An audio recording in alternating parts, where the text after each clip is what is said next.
Kinu-question ngayon ni Health Reform Advocate Tony Leachon sa Korte Suprema ang zero subsidy para sa PhilHealth sa ilalim ng 2025 budget.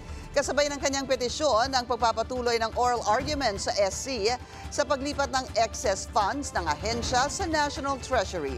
Ang detalye sa agenda report ni Joash Malimban.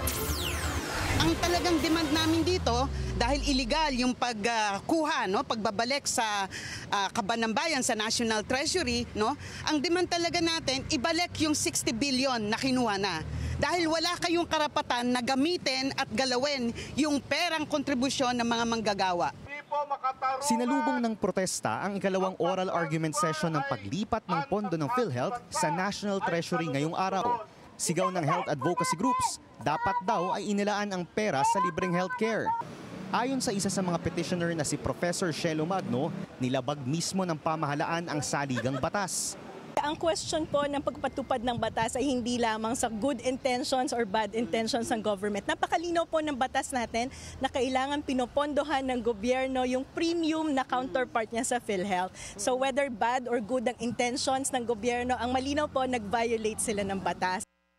Ayon sa mga ipinasang petisyon, umabot sa 60 billion pesos ang nailipat na excess funds ng PhilHealth.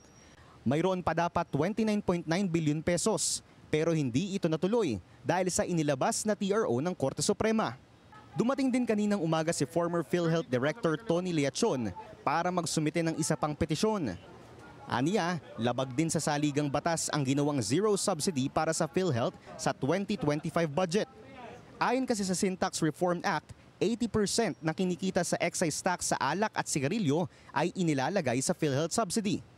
Dagdag pa rito, lalabag din daw ito sa Universal Healthcare Act na sinisigurong pati indirect contributors o yung mga senior citizens, indigents, PWDs at iba pa na ang PhilHealth premiums ay subsidized ng gobyerno.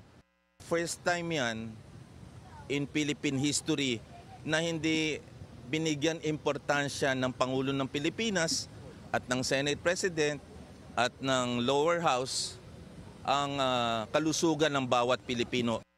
Binatikos din ni Leachon ang paglipat ng unused funds ng PhilHealth sa Health Treasury. Aniya, kung totoo raw na talagang maraming excess funds ang ahensya, sana raw ay libre na ang healthcare ng bawat Pilipino.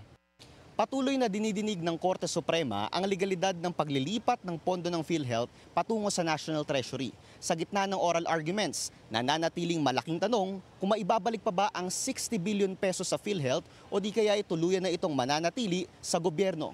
Para sa agenda, Joash Manimban, Billionaire News Channel.